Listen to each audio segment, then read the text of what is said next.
The Washington spin machine, surprise, surprise, hard at work today. Republicans licking their chops to take down the current health care bill and pick off more Democratic incumbents come November. But is Scott Brown's victory truly a rejection of health care, the Obama administration, and Democrats? Or is it even bigger than that? A rejection of the status quo caucus in this country, represented by both incumbent Republicans and Democrats, who have run riot over the last decade accommodating special interests. President Obama guilty of perpetuating and expanding some of those abuses, perhaps. Remember, not once in Scott Brown's victory speech last night did the senator-elect say the word Republican. Tonight, the independent voice of Massachusetts has spoken. Tonight, the independent majority has delivered a great victory.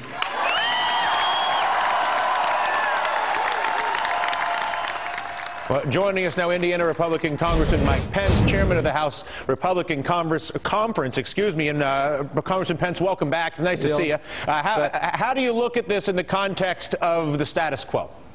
Well, I actually think, Dylan, you're pretty close to the mark. I don't see what happened in Massachusetts or Virginia or New Jersey so much as a victory for the Republican Party. I think it was, in each case, it was a victory for the American people. Look, the American people are tired of the borrowing, the spending, the bailouts, the takeovers that have been accelerated under now Democrat and previously under Republican administrations, and they're tired of it. They want us to put our fiscal house in order here in Washington, D.C., and they want us to set aside all these big government schemes and focus on the kind of measures that are going to get this economy moving again. I think they sent a deafening message to the political class in Washington, D.C., and I'm telling you what, Republicans are on the side of the American people in this fight. So how do you make that clear? In other words, I think that everybody is skeptical of the words that come out of the mouths of politicians, and for that matter, the media in this country. At this point, without action, no one's going to believe anybody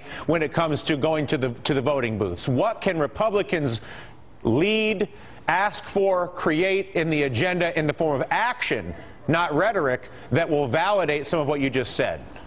Well, I hope, Dylan, in my case, as you know, I fought against runaway federal spending back when Republicans were in charge. Yeah. I battled against an expansion of the Medicare prescription, with the Medicare prescription drug entitlement, even though it was my party in power in Congress and in the White House. And I think what you've got is a new generation of Republican leadership that in the last year demonstrated our willingness not only to stand against more borrowing and spending and bailouts and these government takeovers, but Republicans, I know it didn't get reported a lot, but Republicans had substantive alternatives on the economy, on the budget, on energy, on health care.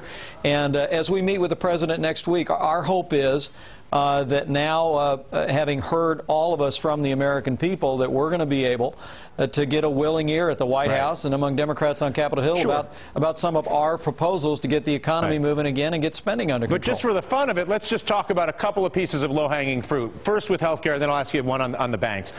There's a legalized monopoly in health insurance with limited choice for individuals, limited portability for individuals, and yet they came in with a mandate that forced everybody to buy health insurance into an unreformed monopoly that simply caused those stocks to explode higher without liberating the real market forces in this country. How would you deal with something like those insurance monopolies in the employer-based system? Would you be willing to get into that hornet's nest?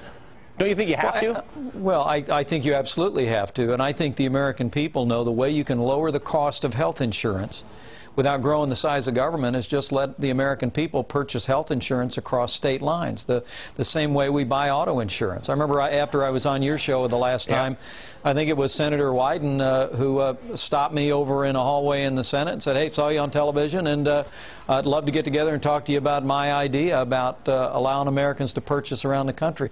You know, there are ideas here, medical malpractice reform, some reasonable national limits on punitive damages that would really focus on lowering the cost of health insurance and lowering the cost of health care. I don't think, and of course I'm not from Massachusetts and I don't vote there, but I don't think health care was the entire story in that race or in Virginia. But from the people I talked to on the ground It was a major factor. Sure. You heard Scott Brown talking about it last night.